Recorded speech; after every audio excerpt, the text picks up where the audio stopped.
칠순잔치도 안 하죠. 뭐 이제 희수연 뭐 이런 거는 조금씩 하는 걸로 알고 있는데 이만큼 이제 변화가 있는 거예요.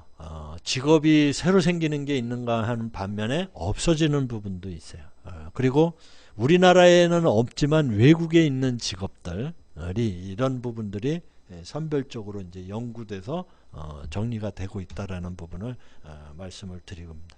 자, 아까 4년제 대학 수준 말씀드렸죠. 4년제 대학은 4수준, 전문대 졸업은 3수준. 이렇게 이제 진행이 돼가고 있는데 여기에 훈련과정 편성 시에 이제 아까 말씀드렸지만 4수준은 대학 수준이라고 그랬죠. 그런데 4수준 위에는 뭐냐? 아까 이제 뭐 본부장이나 CEO들 이런 부분들은 전반적으로 정책 결정 아니면 예산 편성 투자를 통해서 매출과해서 순이익을 얻어내는 이런 과정에서는 많은 것을 알고 있어야 되는 이런 부분이 있는 거죠. 그래서 여기에 보면 웨딩 플래너는 조금 이제 매니저를 이제 3수준으로 보고 이렇게 이 직무 분석이 돼 있는 거예요. 대부분 웨딩 플래너가 이제 소규모 사업을 지향하기 때문에 이렇게 이제 4수준 뭐 이 그분들의 수익에 창출하는 부분들이 결코 작은 건 아니죠. 그렇지만 이제 이런 그 직무 수준 직무 분석 결과에서는 4수준 정도만이라도 웨딩 플래너 이렇게 하시는 분들이 많이 계신다라는 부분들이 여기에 이제 나와 있는 겁니다. 그래서 훈련 과정을 이제 편성 시에는 여기 그 요양 지원 같은 경우에는 업무 분석, 이 직무 분석이 이렇게 돼 있어요. 그래서 이 요양 지원의 주인급들에 대한 이 3수준 전문대 졸업 수준에서 요양병원 같은 경우에는 옛날에 우리 공무원들은 고졸로 이렇게 했었잖아요. 그래서 저도 뭐 자기계발 차원에서 뭐 학력이 이제 조금 세탁이 됐죠. 근데 고등학교 졸업 수준으로 보통 공무원들 구급시험 보잖아요. 그런 의미로 직업의 귀천을 얘기하는 건 아니고 어떤 그 수준별로 해서 수익 창출하는데 그 적절한 수준이 이게 이제 현장 전문가하고 교수진하고 지원가들이 행정 전문가들이 모여서 분석해 놓은 결과치니까 이게 이제 그런 부분은 NCS에서 수년간 2002년부터 이제 연구되어 왔던 부분을 이야기하는 겁니다. 그래서 이 분류번호에 이제 14자리가 이제 들어가요. 그래서 대분류, 중분류, 소분류, 세분류까지 아까 말씀드렸는데 세분류 밑에 능력 단위가 있다고 그랬잖아요. 직업에 관련된 명이 들어가는데 이 부분까지 번호가 이제 부여가 되죠. 아까 그 광고 같은 경우에 타일 그 시공하고 그다음에 웨딩 플래너 같은 경우에는 이제 이게 그 능력 단위 부분이 조금 하는데 광고에 관한 그 시장이 굉장히 크다 보니까 세분화되어 있죠. 그래서 능력 단위가 50여 개가 넘습니다. 그런 그 시장 규모에 따라서 이런 능력 단위가 많이 있는 게 있고 적은 게 있고 그런 부분으로 이해를 하시면 되겠습니다. 그래서 여러분들이 이제 훈련 과정을 편성을 하는데요.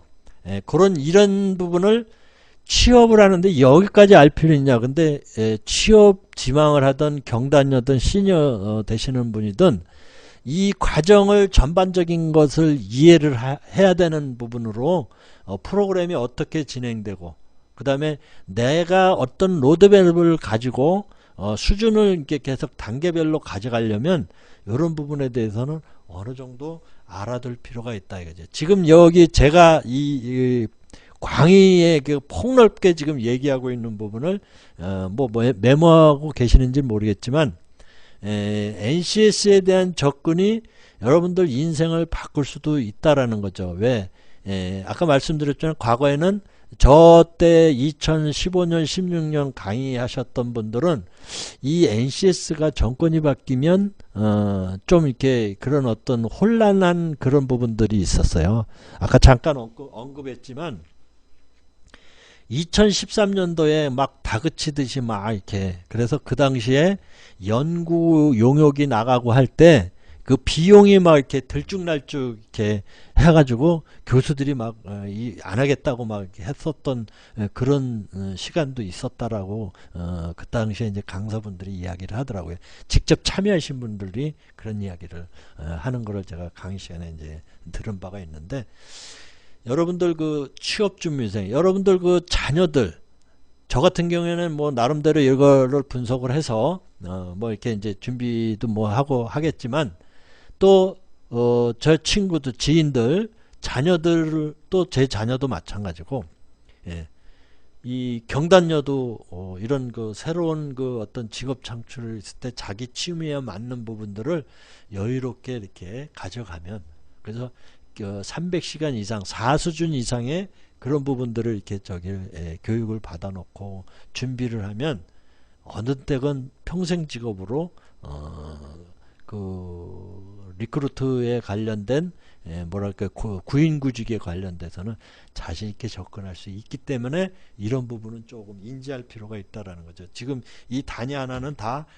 호명하지는 않겠습니다만은, 바로 이 평생 경력 개발 경로를 통해서 여러분들이 이런 그 과정들을 어떤 과거에는 그 회사에 대해서 어떤 면접 아니 취업 원서를 내고 그 시험을 보고 면접을 보고 했을 때 그 회사에 대한 부분만 이렇게 파악을 했지만, 그러다 보니까 이제 다른 회사를 또 들여다볼 때는 또 전혀 다른 이런 부분을 느끼셨을 거예요.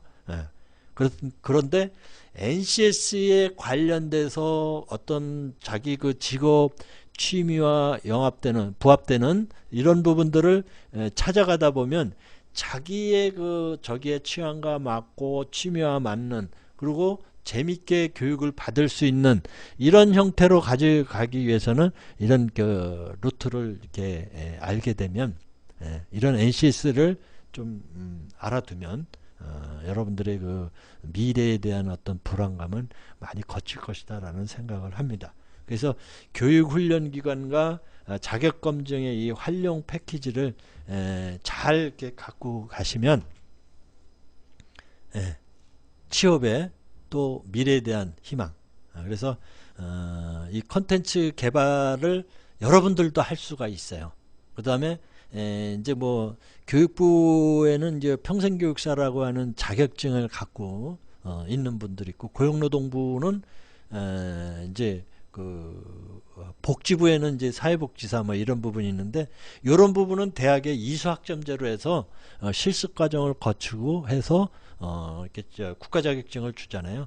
근데 NCS에서는 이제 이 등가성 교육훈련과 일의 그 현장과 기업체가 연결될 수 있는 이런 부분을 자격검증까지 같이 이렇게 연결이 되게끔 등가성이라고 그러죠. 그래서 이 개발을 여러분 스스로도 할 수 있어요. 제가 그 한 예를 들면, 여러분들 그 해커 하시죠, 해커. 근데 상당히 좀 부정적으로 생각하잖아요.